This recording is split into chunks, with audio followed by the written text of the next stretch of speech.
Irmãos, vocês já pararam para pensar que muitas vezes a gente ora, a gente busca, a gente jejua e Deus fica em silêncio e parece que Deus, Ele não quer nos atender.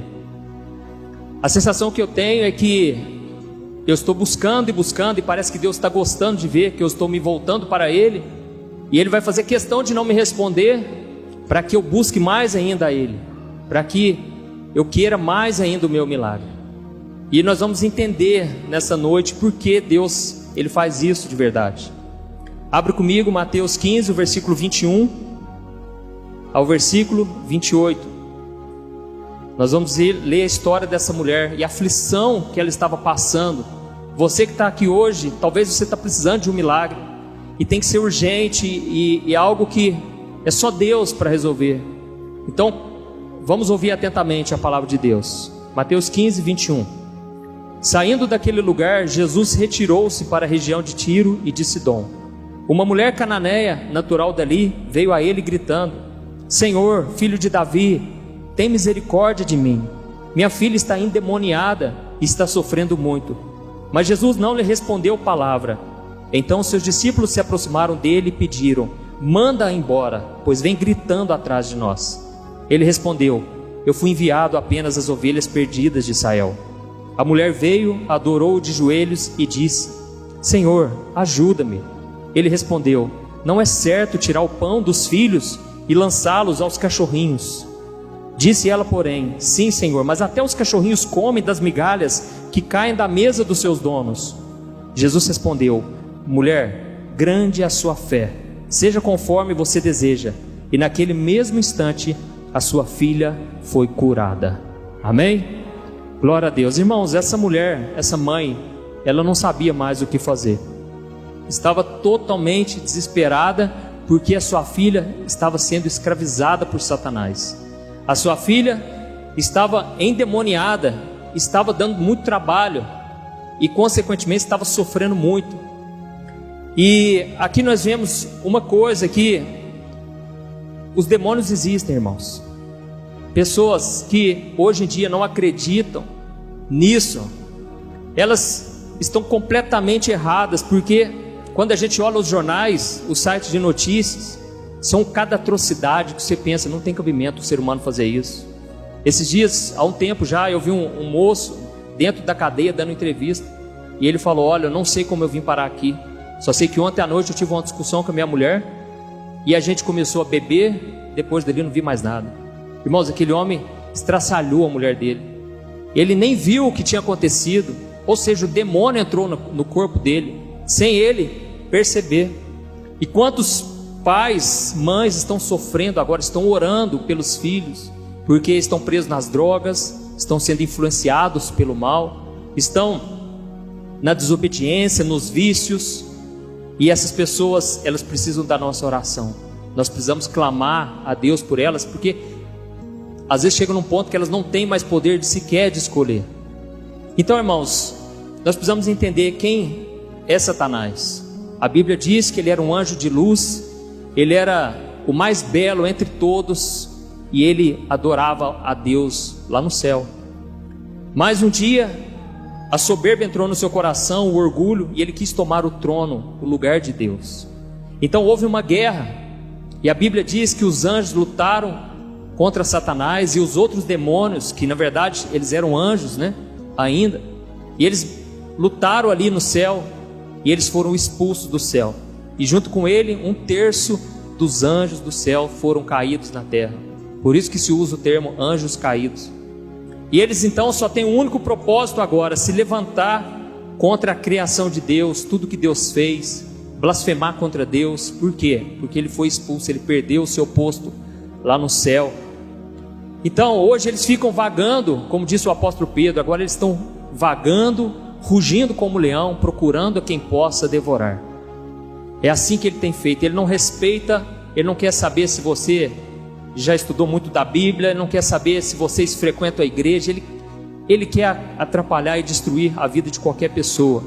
Não importa se é adulto, velho, criança, ele quer infernizar a vida das pessoas e trazer destruição. Então, quando uma pessoa, ela ela cai no chão, esperneia, dá todo aquele trabalho que a gente já viu, talvez você não viu, mas já viu na TV, aquilo tudo é porque a pessoa, ela está tão fraca na mente dela, ela está tão fraca emocionalmente, que o inimigo, ele se apossa dela, e ela não vê mais nada, ela só acorda na hora que alguém vai lá, expulsa em nome de Jesus, e ela é liberta. Aquela pessoa está debilitada, e pode acontecer com qualquer pessoa, mas o errado, irmãos, é a gente pensar que a pessoa que está possuída é somente aquela que grita, que esperneia, que rola no chão. Não é. Por incrível que pareça, a grande parte das pessoas que estão possuídas nesse exato momento na humanidade, elas sequer vão se manifestar, elas sequer sabem que elas estão possessas, que elas estão influenciadas pelo inimigo. A maioria não vai gritar, não vai fazer escândalo, mas o diabo está influenciando diretamente a vida delas. E aí fica a pergunta: como nós podemos saber se uma pessoa ela está possuída, se ela está sendo usada pelo inimigo? E olha comigo, volta algumas páginas aí, presta atenção, Mateus capítulo 12, versículo 22, é aqui que Jesus ele vai te dar essa resposta. Está escrito assim: depois disso levaram-lhe um endemoniado que era cego e mudo, e Jesus o curou, de modo que ele pôde falar e ver. Todo o povo ficou atônito e disse: não será este o filho de Davi? Mas quando os fariseus ouviram isso, disseram: é somente por Beelzebu, o príncipe dos demônios, que ele expulsa demônios.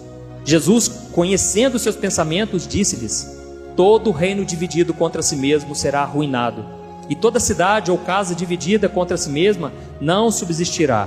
Se Satanás expulsa Satanás, está dividido contra si mesmo. Como então subsistirá seu reino? E se eu expulso demônios por Beelzebu, por quem os expulsam os filhos de vocês? Por isso eles mesmos serão juízes sobre vocês. Mas se é pelo Espírito de Deus que eu expulso demônios, então chegou a vocês o reino de Deus. Ou como alguém pode entrar na casa do homem forte e levar dali os seus bens, sem antes amarrá-lo? Só então poderá roubar a casa dele. Aquele que não está comigo está contra mim, e aquele que comigo não ajunta, espalha. Olha isso, irmãos, a resposta de Jesus é muito simples: aquele que está comigo não é contra mim, aquele que não está juntando está espalhando.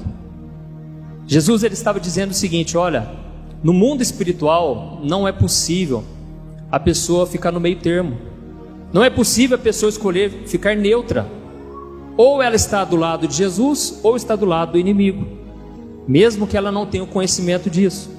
Então, se nós não estivermos em total comunhão com Jesus todos os dias, na dependência dele, nós mesmo errando, falhando, nós devemos nos voltar para o Senhor, nos arrepender e voltar a estar no centro da vontade de Deus, porque senão nós vamos começar a ser usados pelo inimigo, nós vamos ser instrumentos nas mãos de Satanás.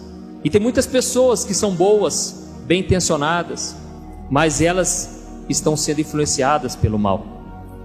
E é muito importante a gente saber que, principalmente nos cargos de governo, é onde o diabo ele quer operar, porque ele sabe que dali pode trazer uma destruição muito maior. Uma pessoa de influência, ela pode levar muito mais gente para o buraco. A Bíblia diz que se os governantes forem maus, o povo geme, o povo sofre. Então eu não tenho medo de dizer que no governo existem muitos endemoniados, muitas pessoas que estão ali sendo usadas por Satanás, muitos líderes religiosos. Por isso nós devemos pedir discernimento a Deus, pedir que Deus nos mostre se aquela pessoa é a pessoa de Deus, se aquele profeta fala em nome do Senhor de verdade. E isso a gente conhece pelos frutos, a gente conhece, pelo proceder dessa pessoa.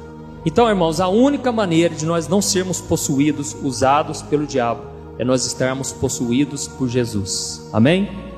O apóstolo Paulo diz lá em Gálatas 2:20: eu fui crucificado com Cristo, agora já não sou eu quem vive, mas é Cristo que vive em mim.